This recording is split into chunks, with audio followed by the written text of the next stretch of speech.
देखो, सबसे पहली बात हमारी कमजोरी क्या है, हम परेशान हो जाते हैं। संसार में देखो तो परेशान, परमार्थ की तरफ देखो तो हम परेशान हो, ये हमारा आदत स्वभाव बन गया परेशान होना। थोड़ा सा धैर्यवान बनो, गंभीर बनो। कोई भारी से भारी विपत्ति में परेशानी स्वीकार करके विपत्ति से थोड़ी निकला जाता। सुलझो, ठीक है, ये विपत्ति आई, समस्या आई, इसका समाधान होगा। ऐसा थोड़ी कि हमें नष्ट कर देगी। अगर अभी हमारी बड़ी हानि हो जाती है, हम कल इससे बड़ा लाभ प्राप्त कर सकते हैं। हमको एकदम बिल्कुल गंभीर रहना है, इतने कमजोर नहीं बन जाना। अब वो गए तो क्या होगा, अब वो वस्तु गई तो क्या, पद गया तो क्या होगा। प्रयास किया था, ये पद मिला था, इससे बड़ा पद प्राप्त करूंगा, मैं इससे बड़ा महान बनूंगा। ठीक है, एक बार गिर गया, गलती हो गई, दंड भोगूंगा, फिर इससे ज्यादा संयम में रहूंगा। बिल्कुल मतलब एकदम फ्रेश दिमाग रखना चाहिए। पर अपने लोग क्या है, जरा सी बात में एकदम पछड़ा कर लेते हैं, एकदम कमजोर हो जाते हैं। ये बिल्कुल ठीक नहीं है। हम जीवन भर की यात्रा की बात कह रहे हैं, भारी से भारी कष्ट में भी मुस्कुराना, तो हमें बल मिला है, हमें भगवान की कृपा का दर्शन हुआ है, हमें उनका दुलार दिखाई दिया है। अगर ऐसे तो भाग जाते, फिर परमार्थ में थोड़ी चलना होता है। आज जो आप सुन करके लाभ लेने की चेष्टा कर रहे हो ना, ये केवल प्रवचन नहीं है, ये जीवन है। अगर ये जिए ना होते ना तो ये इसका प्रभाव नहीं पड़ता, फिर वाणी का प्रभाव नहीं पड़ता।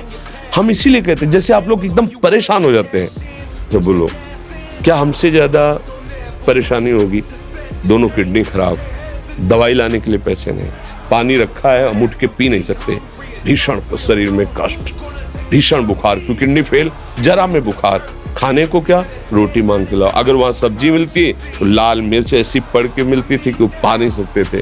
आप सोचो, पानी लाना है तो मुझे लाना है, पीना है तो मुझे पीना है। अगर मैं हारता तो कहां पहुंच जाता, क्या स्थिति होती। नहीं, मरना है, पर कदम पीछे। कोई दिन ऐसा नहीं जिस दिन सेवा ना की हो, जिस दिन सेवा ना गए हो। गुरु जी की सेवा में जाना है, पहले अपने को स्वस्थ साबित करना है, नहीं वो सेवा नहीं लेंगे। तुम बीमार हो, तुम कष्ट में हो, ऐसे उनकी दृष्टि बड़ी शांत है। उनकी सेवा की, आके लेट गए, फिर हिम्मत की, अपनी श्री जी की सेवा की, मधुकरी नहीं गए, 3-3 4-4 दिन भोजन नहीं गए, पर सेवा नहीं छोड़ा, दिनचर्या नहीं छोड़ी। और उसका प्रधान कारण संयम, ब्रह्मचर्य, भगवदाश्रय, नाम जप, कभी हारने नहीं दिया।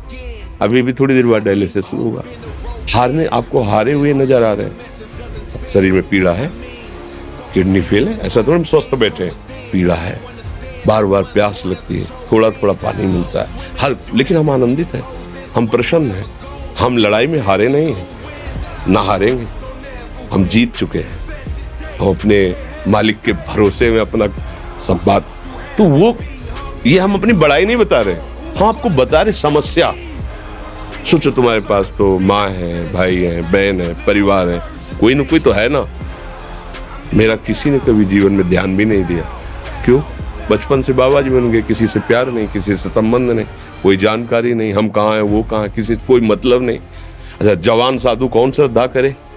कभी गांव जाने की हिम्मत नहीं पड़ती कि रोटी मांग ले, पता नहीं लोग क्या सोचेंगे, क्या भावना कर ले। हम दरवाजे पे खड़े हैं, क्या कैसी भाव, जो हमारे सामने आकाश वृत्ति से आया यौवन अवस्था में वही पाया, अन्यथा भूखे रह गए।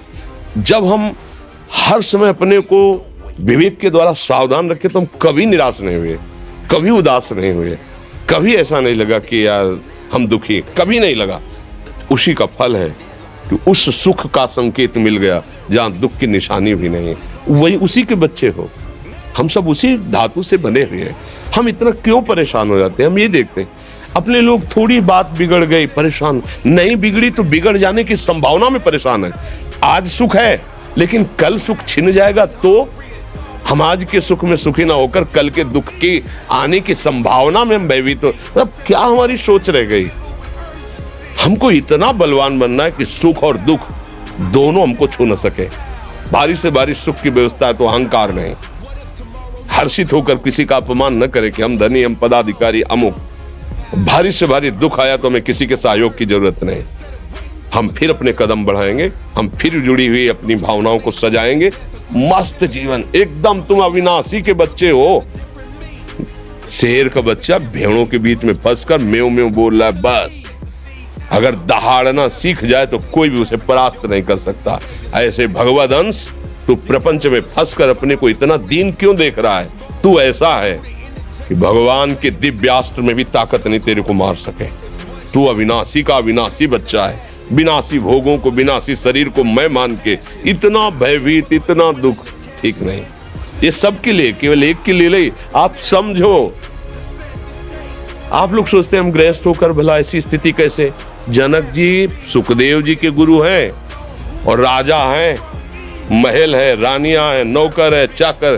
क्या सुखदेव जी जिनके शरीर में लंगोटी भी नहीं है, दिगंबर, परमहंस, परमहंस के गुरु हैं जनक जी जो राजा हैं। समझो आप ऐसा ना सोचे कि हम नौकरी कर रहे हैं, हम संसार में, हम गृहस्थ हैं, हम आध्यात्मिक की ऊंचाई पर नहीं चढ़ सकते। नहीं, आप एक सरकारी नौकरी या आप किसानी या व्यापार करते हुए आप एक अध्यात्म की ऊंचाई में चढ़ सकते हैं। और अध्यात्म ही है जो तुम्हें इस माया के दुख सुख से ऊपर उठा सकता है।